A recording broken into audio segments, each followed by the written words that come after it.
Long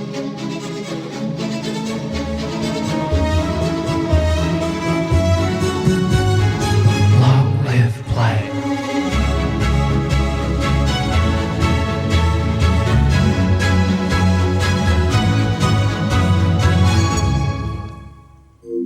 Hello and welcome to the 42nd episode of Long Live Play, the number one Australian PlayStation podcast full of lukewarm takes and mental breaks, hosted by myself, Govinda Whitehurst, and the Redan to my Morgoth, Mr. Khayl Adam.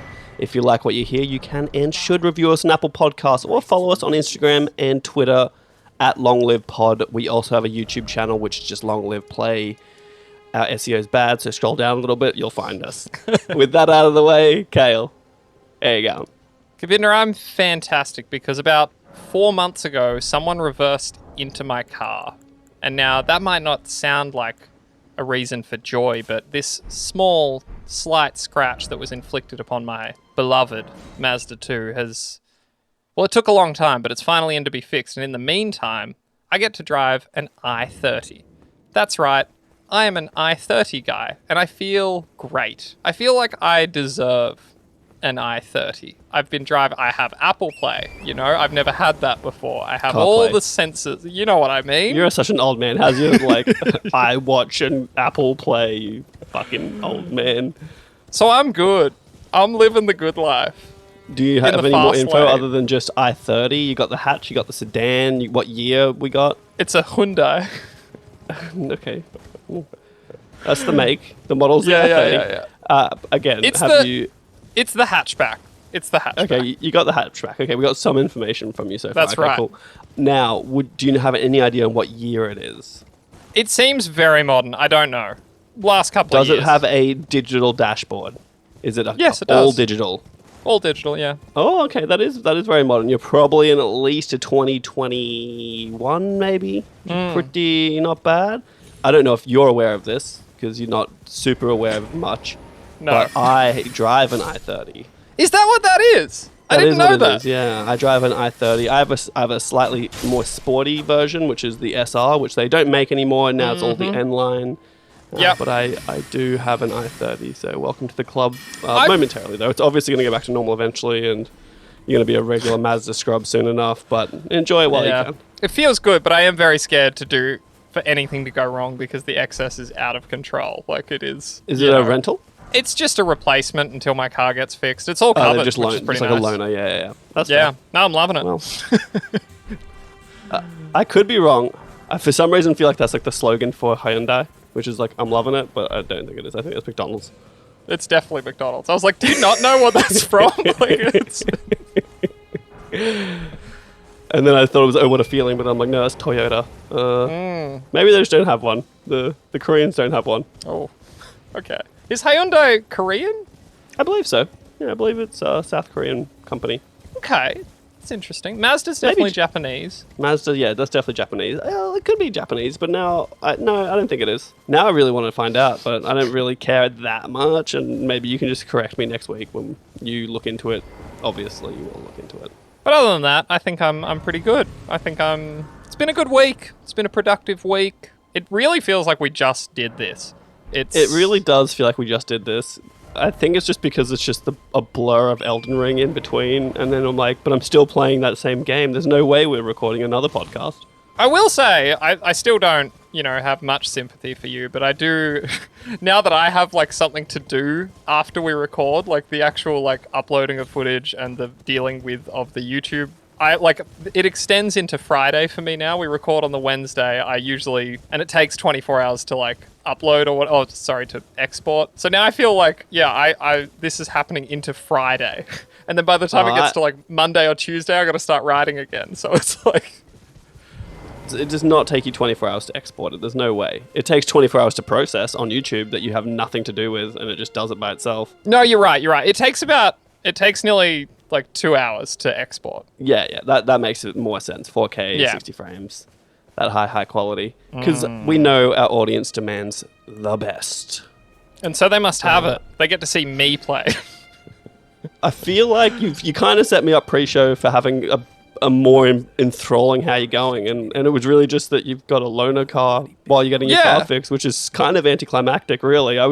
You really built it up for me, and I don't know what to do now. I really don't know what I was expecting either, because like I was at work today and I went to see like a few, younger colleagues in, one of the establishments, and I was like, oh, look at this cool little number. It's an i30, and they're like, oh, cool, yeah, I've got an i30, and the other was like, actually, yeah, so do I. I was like, what the fuck is happening? Very common car, yeah. You're not that special. God damn it. If you were I have a Tesla, then that's cool, but an i30 is very, very normal. Sorry, I'm just not a fucking car head, gear head. Such you know what I mean? Normie, dude. So normie. Wearing your Seinfeld hat, you normcore fuck. I got my Seinfeld mug too. You did a weird thing and just bought a lot of Seinfeld stuff, but I'm here for it.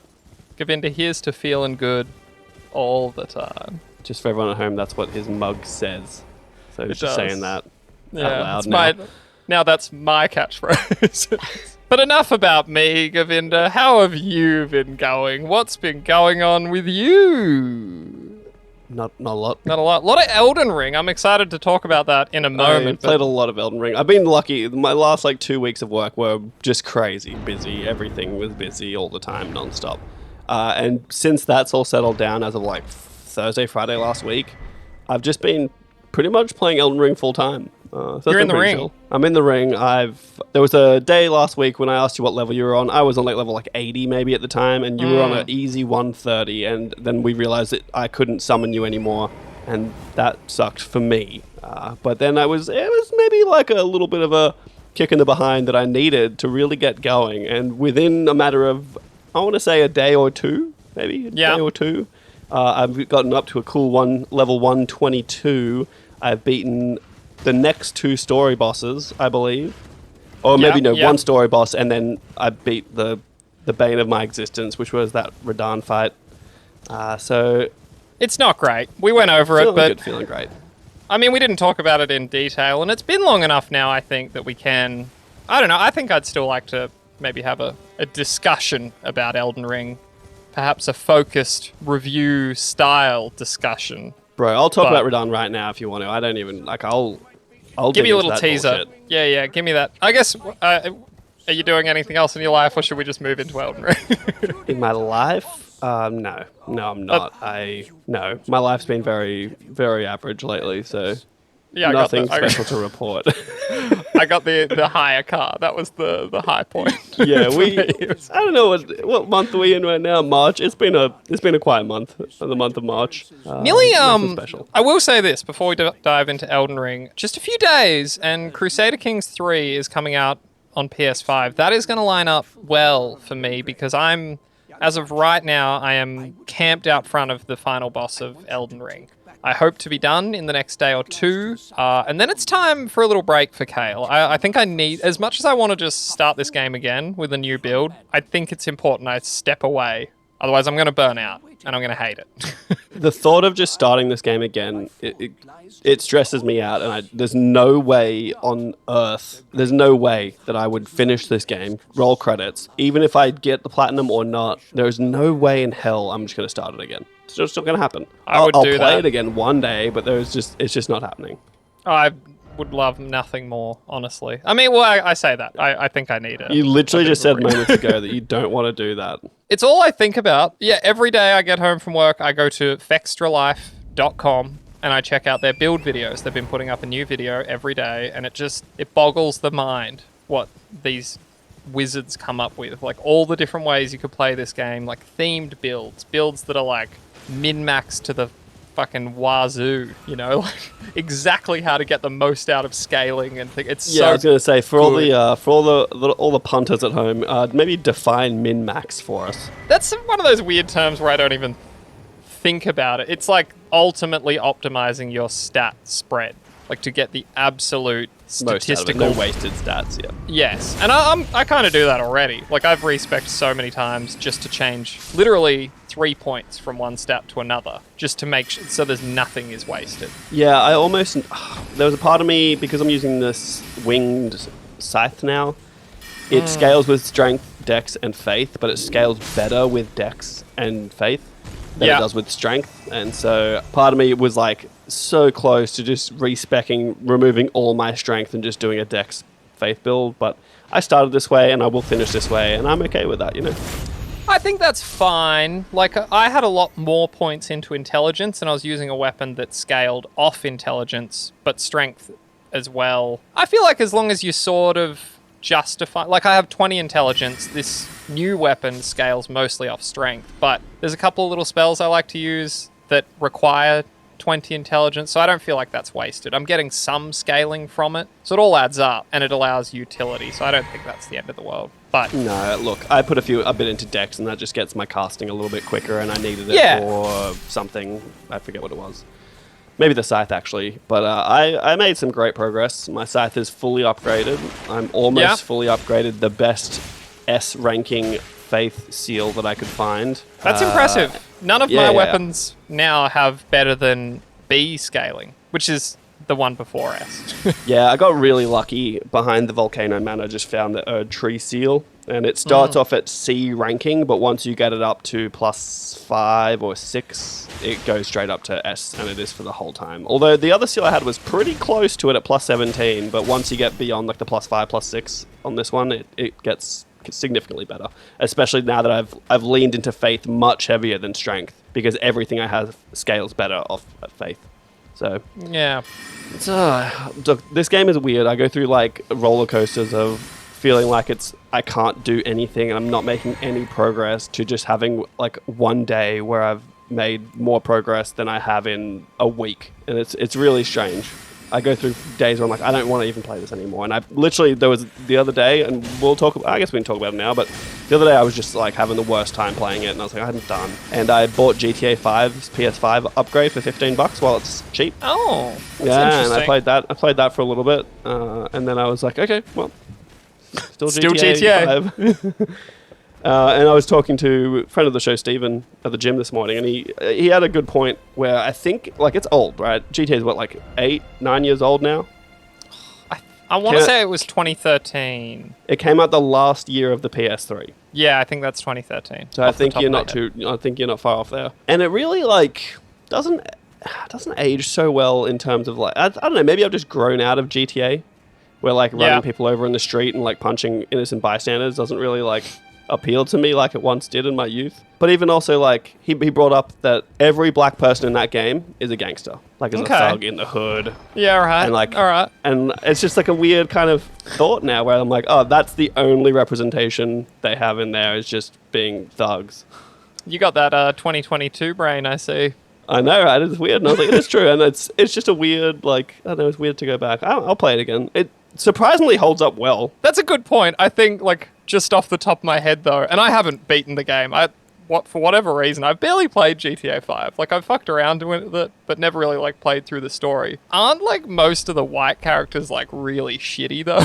Like, I feel like everyone is like, Michael and his family suck. And then you go meet Trevor. Awful. Yeah, like, they're all bad people. Bad That's representation true. Too. It's like no one's good in this world. It's like I don't know. It just seems like the first thing that you do is a heist, right? And you're there like in the past as with Michael and Trevor and some random dude, and like you end up just like shooting a security guard just doing his job, and I was like, oh, poor guy. Like, the security guard probably had a family. Yeah, look, he was just. It's interesting to think about. We were saying last week, like GTA 6, it'll be really interesting to see which way they go with it. Like where it's set, what they do. Like, yeah, it'll be really interesting. Because we also... Well, yeah. I feel like the world has never been more ripe for that GTA satire right now. Like, it's good when they do it. Like, it's good. It's real. I'm going to be really interested to see what they do as well. I think it's going to be a surprise. Like, I feel like playing this game from 8 years ago and just the way everyone is and all the characters are, and then 8 years goes by, we go through a pandemic and global warming is at its worst, and there's a global politics are at their worst, and sorry, there's a new war. The war that was on during GTA 5, that's over. There's a new war. The internet's crazy than it's ever been. It's going to be really interesting to see what they come up with. I even remember the reveal for GTA 5 just being like blown away, and the game actually holds up relatively well with the upgrade on it. Yeah, so is it just the standard 4K 60, sweet. As far as I can tell, they do a performance mode, fidelity mode, and then they do a performance ray tracing mode. And I don't have all the numbers about what they're doing, but I was playing in performance ray tracing because it looked real nice. And looks good, plays good. This is not like the remastered collection. It's functional. It plays well. It'd want to be. This is the flagship. If this was not good, that would be tough. It surprisingly just looks pretty good still. Like, you just chuck a new coat of paint on it, put some ray tracing in there, and all of a sudden you've got yourself a next-gen game, and it's pretty impressive considering this was a PS3 game, when it came out. What a simpler time. You've made me think now, Obama was still president, and Lindsay Lohan sued Rockstar Games because of the likeness. Using her likeness. Yeah. And I think even satirizing her in the radio shows, it's pretty strongly implied to be someone like her kind of thing. Their radios are the best, and honestly, that's so what I'm looking good. forward to. Maybe the most in GTA 6 is because their radios are so good. One, they have sick music on there, and you can find a good channel for something. There's so many radio stations, and there's so many just shows on there that you can listen to and things. And I feel like it's relatively rare that you're hearing things again too many times, so it feels pretty fresh. Except the commercials, obviously. Yeah. They do it. They do a very good job, and I think it shows in things like Red Dead Redemption 2. Their world building is second to none. They're very, very good at building a believable, if not hilariously satirical world.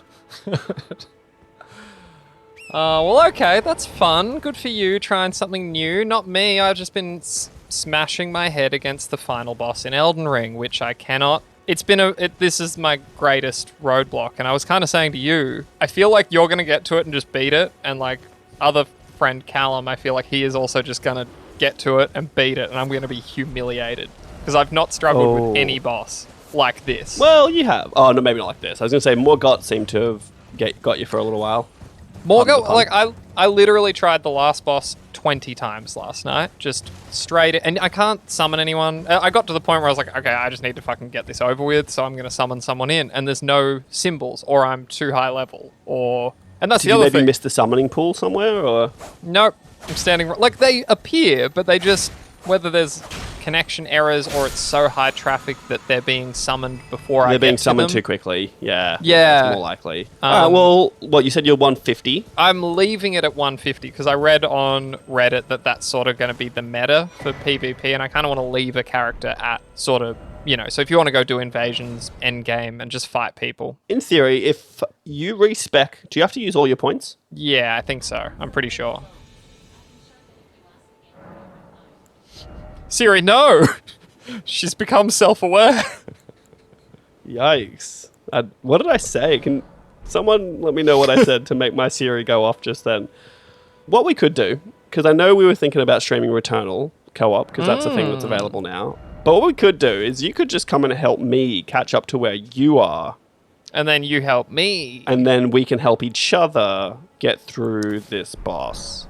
Off the top of my head, I did mean to Google this, but I believe in old Souls games, the level range, it was 30 levels. So we might actually be pretty close. We're good. I'm 122. If you're 150, we're within 30.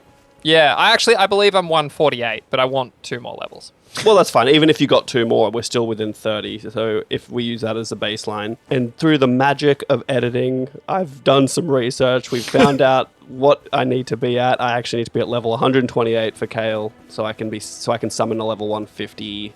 It takes into account my weapon upgrade level as well, so that's kind of where that went in. But yeah, we can do that. I can get to 128 in I like that. 30 I think minutes. The part of me that distrusts you, I'm willing to do all that, but when we get to the final boss, I need you to help me so that I can finish the game, and then I'll come back and help you finish the game, because I feel like you'll just leave me.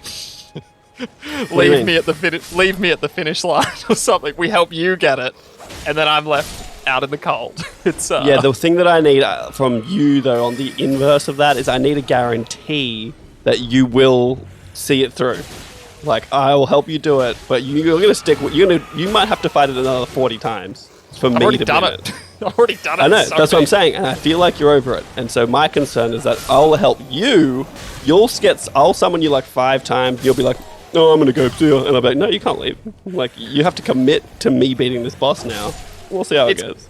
This game is catnip to me. I've fought so many of these bosses. So, like, I just hung out on some optional bosses and helped other people do it because someone helped me. And I was like, yeah, it's nice to give back, you know? Well, I got to a point where I actually over-leveled myself a little bit, I think. And I got to Morgott and I died real quick. Went and found a bunch of levels. And then I went back and I was like, oh, I'll see if I can summon anyone. But, like, I was too high a level, so I couldn't summon anyone. So I had to fight Morgott alone. And so I did that alone, and that was felt insurmountable, and my heart was pumping, and I did it. So maybe I can do it without you. And then if I beat that final boss without you, I'm not helping you. Interesting. Just an interesting point that I'm really looking forward to. Like, once I finish this game, I'm going to crack the lore open, and I'm just going to watch all the videos I've been saving and read all the articles I've been ignoring. But, like, what's the deal with the Margit, Morgott, all these Dark Omen dudes that look exactly the same? At first I thought they were the same person. This isn't a spoiler, but there's bosses that look similar and I don't understand what their connection is. It certainly doesn't tell you. Malena, Marika, Melania? Well, is that another one? Oh no, that's Melania Trump. That's sorry. Are you ready? Doesn't look anything like Melania. This is a fun little tidbit, and it'll lead very nicely into our quickfire news, Govinda. But there's a story going around, I didn't include it, that George Railroad Martin, the author of A Song of Ice and Fire, a.k.a. the Game of Thrones Fire and series. Ice? You know what I fucking mean. How dare you come at me like that? Someone asked him in an interview whether he had intentionally but sort of sneakily inserted a bunch of names into Elden Ring referencing himself. So, yeah, like his initials, GRM. And that's why all the names are Millennia, Radahn, Godfrey, Godric. Yeah, like they're all his initials. And he was like, of course that's not the fucking case. But at the same time, I've been coming up with names for like 50 years. So I've come up with dozens of characters that have dozens of names starting with different letters. Anyway. This dude definitely did that. I don't care what he says, but he definitely did that. I will say, just in a weird, I guess it's not a weird coincidence, but I started listening to Game of Thrones again, the audiobook, and somehow that led me to reading. I was like, when the fuck is this next book coming out? Like, it's been, I think it's nearly 12 years now that we've been waiting for The Winds of Winter, the 6th book. And he just put up like a blog post, and it's fucking horse shit. He's just like talking about how he's got 2 other books coming out this year. One's like a who's who of Westeros, and the other is like an illustrated guide to the fucking prequel HBO show that's coming out. And like he has like one sentence, and it's like, it'll come when it comes. And everyone in the comments was just like, what the fuck? Like, it would be better if you just said, I don't really want to do it. He's gonna die before he makes these books. It was interesting to see what people were saying, because they were like, the ending came out with the HBO show. It was received poorly. That must be fucking devastating as the writer to be like, all right, well, I know everyone hates that, so I gotta like redo it, but at the same time, fuck everyone. And I don't want to give it to them. He didn't write the show though. But that is his ending. He told them how it ends. That's my understanding. Yeah, okay. They didn't like go off on a tangent or anything. Look, that's fair. And the ending, the ending itself was never my biggest problem with the way the Game of Thrones show ended. It was that they did it in one season. It was rushed, and that was the problem. Like, her going crazy was fine, but I don't know if anyone's still watching Game of Thrones. Who's her, Govinda? Never mind. So that thing happened, but it should have happened over a whole season rather than seemingly 2 episodes, 3 episodes. Yeah. You know what I mean? And like the Night King deserved way more than a one episode of darkness, pure darkness. The Night King deserved better, is what you're saying. Yeah. We'll move along, but it is, I will just say, like, fucking hell, these books are, you forget, but these are like, there's a reason this story took off the way it did. Like, there is more foreshadowing in the first like 3 chapters of this book, and especially knowing now how it all ends, like just the phrasing is just referencing things that are going to happen books later. And it's ingenious. Like, he had to have came back, and I don't even know how you write something like that. It's very impressive to me. Maybe he's hidden the last 2 books in all the other books. So he's actually like, I'm not writing them. They're already written. You just have to find them. All right, enough about George Martin, but back to Elden Ring. Govinda, are you ready for some quickfire news? The Elden Ring community has been shook to its very core by the discovery of what are possibly glitched illusory walls. Now, we know that some walls are invisible, and you could hit them, and you find a little secret, and that's fine, and that, you spend The a lot wall's of time... not invisible. The wall is there. You have to hit it, and it's a fake wall that is an illusion. It's an illusion. Sorry, I should have said it's an illusion. So this, of course, if you play these games, you just kind of hit some walls if they look suspect, but this video appeared, and it's been confirmed, and there's been other examples found since of a character hitting the wall 50 times before it actually faded away and there was something behind it. And this has broken people's brains, because that just means all those soapstone messages that are like secret ahead. Exactly. It's fucked. It's like maybe they were real. For everyone who's never played a Souls game or Elden Ring, on the ground, if you're multiplayer and online turned on, you'll see a message on the ground. You go up to it, and often it'll say hidden path right up against a wall. And you think someone's trying to be nice to you and tell you where a hidden path is, but you hit the wall and it doesn't work, and then you're like, you were joking. And you walk away. Yeah, you were trolling. But now, the only way to be sure that that is not real is to hit the wall 50 times, which is fucked. Yes. Now, I frequent the Elden Ring subreddit, and the consensus seems to be that this is a glitch. This is not intended. Although it's weird, because you're like... I mean, there's certainly things behind these illusory walls, but they think the fact that you have to hit it so many times is the glitch. So, counterpoint as well. I don't know about all of them. I only know about one of these walls that you have to hit 50 times. It's in Volcano Manor, and it gets you into a room that you don't need a special way into. Like, you can just walk into this room in the hallway, but the wall breaks and you get into this room.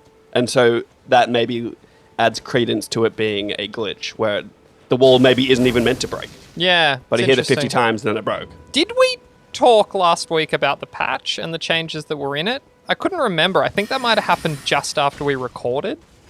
I feel like we didn't, but maybe we did. Do it quickly. So there was a patch. It's 1.03 is the current situation. It was pretty meaty. It added a lot of things, like new NPCs, or at least one, and additional appearances of other NPCs along their quest lines. I think there's more summons symbols so they can be brought into boss fights. The big one is that there are icons on the map now, so you know where these NPCs are. Well, there's an NPC there, and then you hover over it and it tells you which one, but there's so many that I never remember where they are and who they are. I already can't remember what it was like before this. It's like, this should have been in from launch, really, because I feel like I lost all my NPCs immediately. Yeah, there's so many, and it's aggressive, but it's there now, it's all good. And it feels like the frame rate is better, at least. Yeah, I actually didn't notice that. I thought maybe that had not been helped, but I don't know that I really had as much of an issue with the frame rate anyway. It hasn't really. I thought it might be a placebo. I haven't noticed as much, but maybe that I'm out of Limgrave and stuff. Maybe it's because the maps are a little bit smaller where I am. I don't know. It doesn't feel as bad. Yeah, still have drops, but it definitely doesn't feel as crazy as it used to be. Moving right along, Govinda, there is a new Witcher title in development. How do you feel about that top level? So, interesting thing to note for the new Witcher title is it is CD Projekt Red, and it isn't being made on their Red engine or whatever they call their development engine. It's going to be made on Unreal Engine 5. So, I don't know how I feel about that. I haven't looked too much into it. Unreal Engine 5 seems like a finicky beast from what I can tell. Again, I've only done a little bit of reading about this, and when I say reading, I mean cruising Twitter. And the consensus there, at least anecdotally, was this would allow... It might actually be a good thing. Like, maybe it's not as impressive as what they were using, but there'd be more support, and, more people use it. So the issues they run into, there would be people they could call and be like, hey, what the fuck? Yeah, that is true. The extra level of support there is good, and I think Unreal Engine is probably, top of its class in that space anyway, so it's probably gonna look better as well. I'm just gonna say it. I was getting confused with the Frostbite engine, which is notoriously difficult. I think Unreal Engine 5 is the industry standard for the best engines in the biz. CD Projekt has said that this will be the beginning of a new saga in the Witcher franchise. The Geralt's story ended in The Witcher 3, so, I mean, it has to be Ciri now, right? Or I could see a universe where you're just not the fucking world-saving Witcher. Like, I would love a story where you're just a regular Witcher. Just Dude, doing well, the you job. need to have bigger stakes than that. Like, it's going to have some sort of big event happening you've got to deal with. But yeah, I'd be happy to just 50 years in the future, Geralt's dead, Ciri's maybe there, but as an NPC, like, she's, like, training the Witchers in Kaer Morhen. Okay, like, that would be that's cool. solid. I would like to distance myself from this saga and just start something kind of fresh in that world. I think that would be really cool. I think my hold-up is Ciri's a bit much. Like, by the end of... And spoilers for a 7-year-old game, but Ciri is almost a god at the end of The Witcher 3. Like, that's kind of why I didn't want to go that way.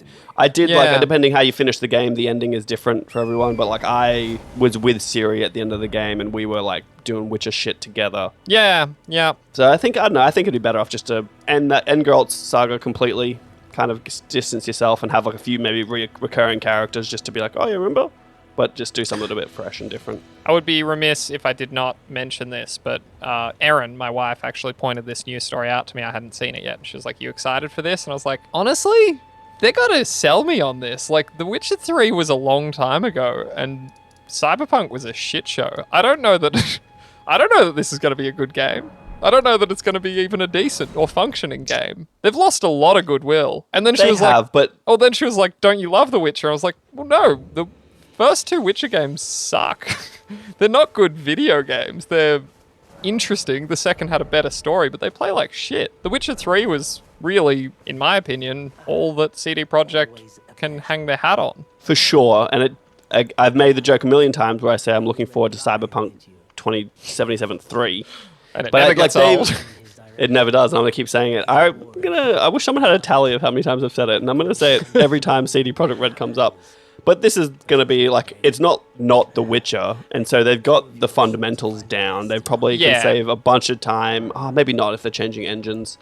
But like they've got all the beasts down. They've got so much established that I feel like it would be difficult for them to really fuck up the gameplay side of things. The other side, which I'm more concerned about, is the story side, because now they don't have source material to work off. Yeah, and wasn't there some fuckery with Sapkowski? Sapkowski?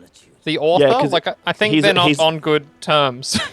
Yeah, because he's a bad businessman, and then he made a bad decision a long time ago and regretted it, but he'd made that decision. He got offered some meager amount of money for them to use his work in video games. And then The Witcher 3 came out and blew the fuck up. And he was like, you need to pay me more. And they were like, but this is what we agreed to. But there was that loophole, which in Polish law, he actually got money out of them. Because you're allowed to like renegotiate it if it happens. And also this is around the time, speaking of Obama, my favorite image on the internet is when Obama went to Poland and they gave him a copy of The Witcher 3. It's like, this is our cultural export. And he's just looking at it like, what the fuck is this? I really hope that in his retirement, he sat down, he really sunk some time into that. You gotta hope so. So.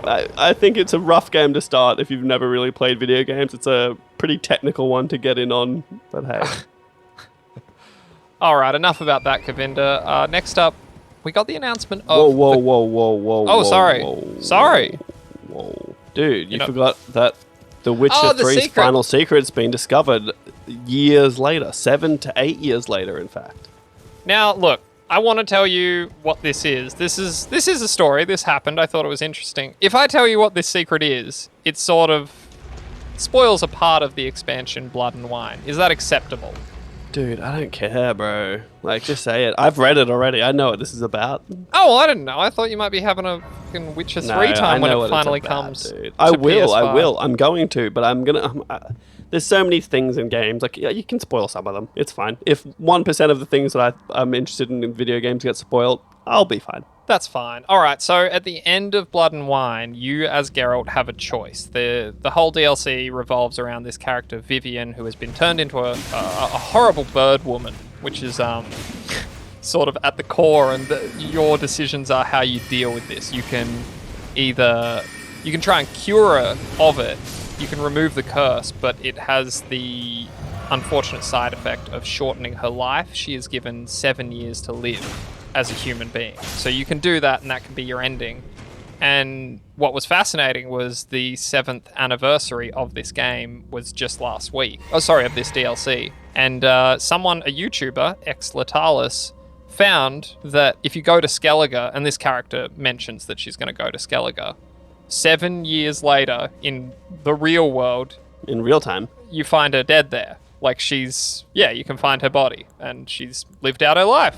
And she's gone. And I thought that was fucking awesome. It's really cool. The developers actually... Look, it is pretty cool. Attention to detail.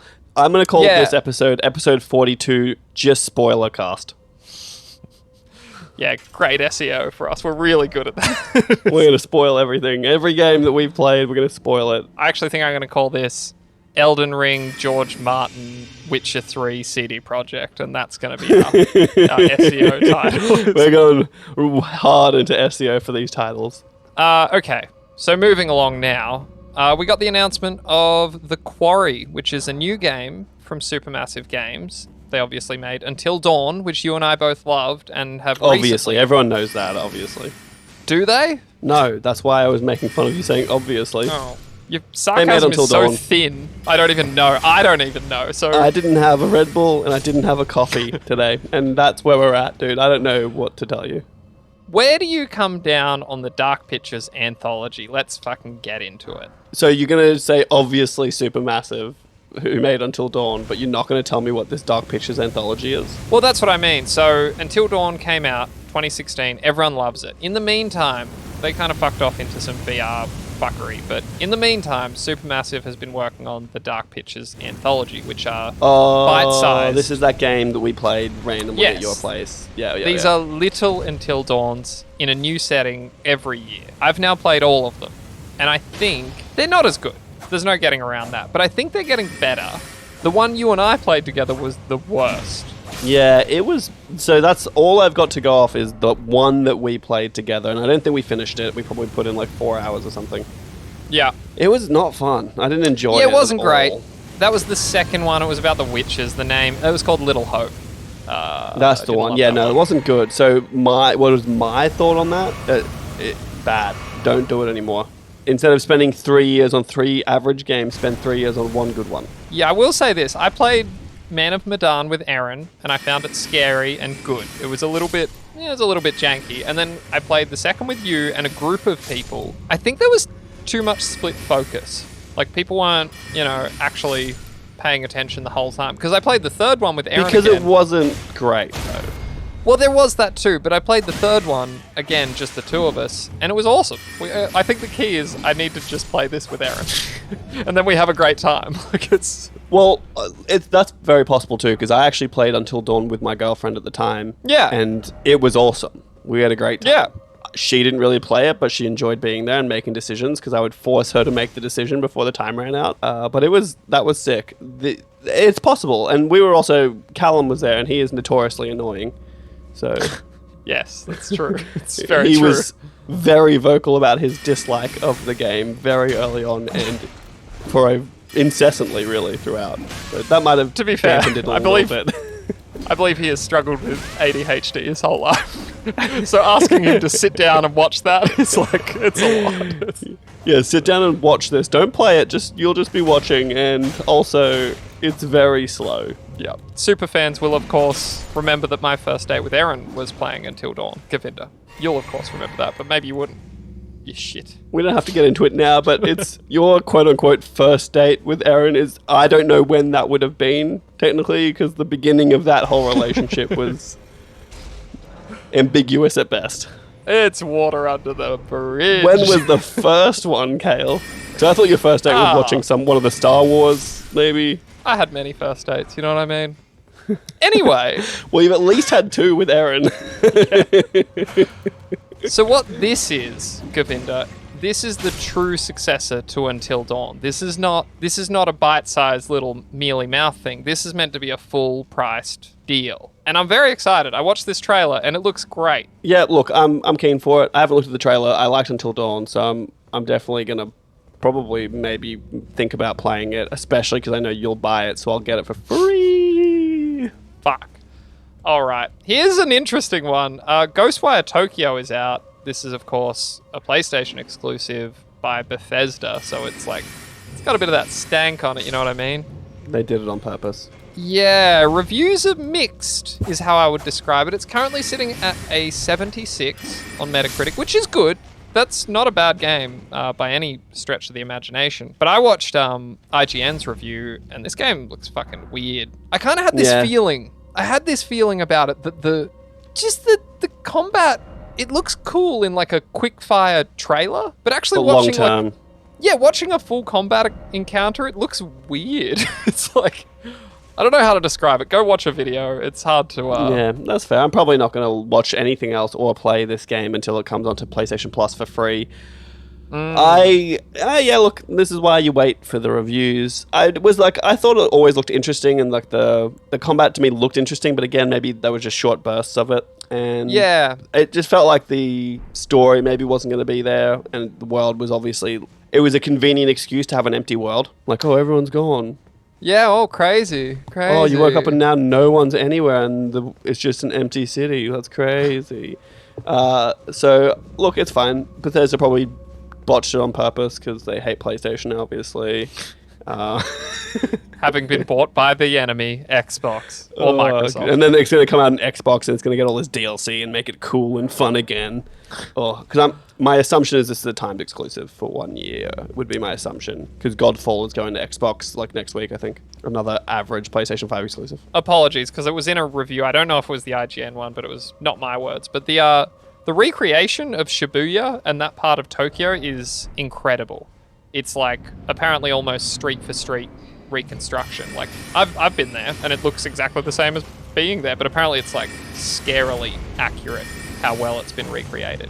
That part of Tokyo. So okay, well, I'd like to go there in person, not necessarily in a game, and I think the best recreation of it, and I'd say perfect recreation of it, is Persona 5. Having never been to Japan, I think Persona 5 has done it perfectly. Persona 5 does it like do you remember Kashira Park?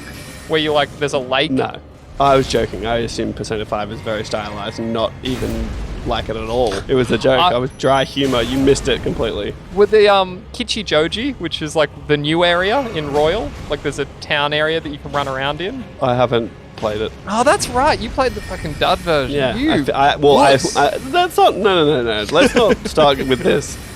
What do you think of the ending of Persona 5? Royal or otherwise? Doesn't matter, Govinda. Let me make my point. Yeah, I didn't think so, you fucking peasant. I can't believe you. No, I'm not going to let you make the point. We're going to move this right along because we've been talking for so long and we haven't even hit the news that we care about yet. It's time for the news we care about.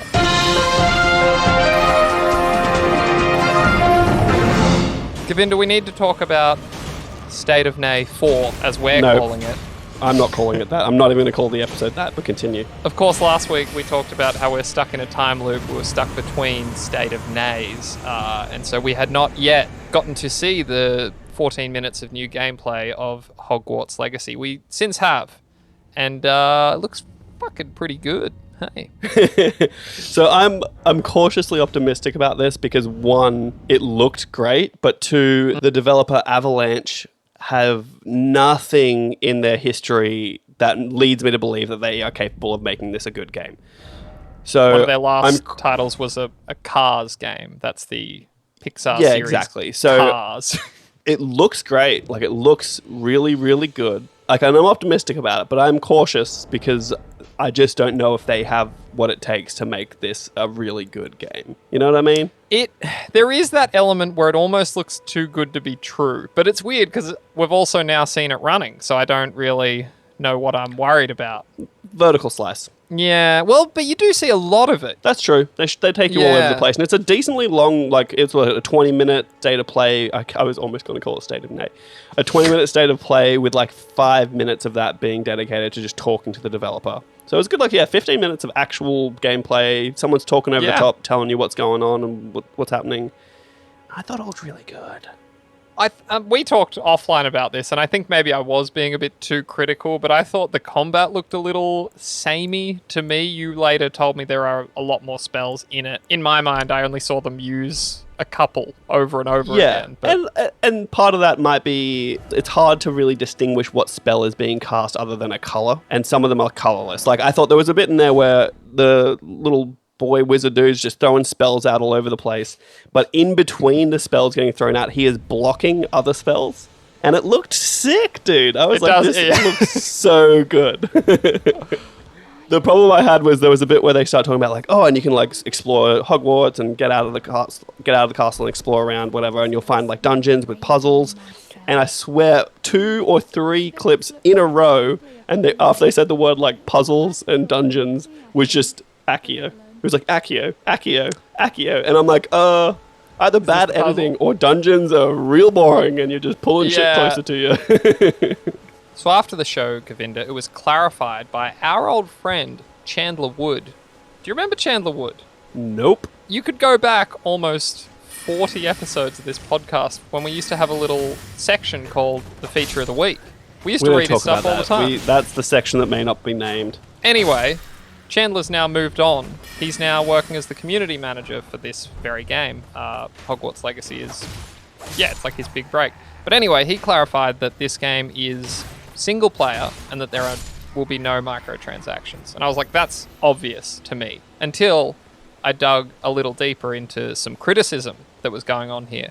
Apparently in that trailer, when you're mixing potions, there are timers. And so people were like, it's like, check back in 30 minutes.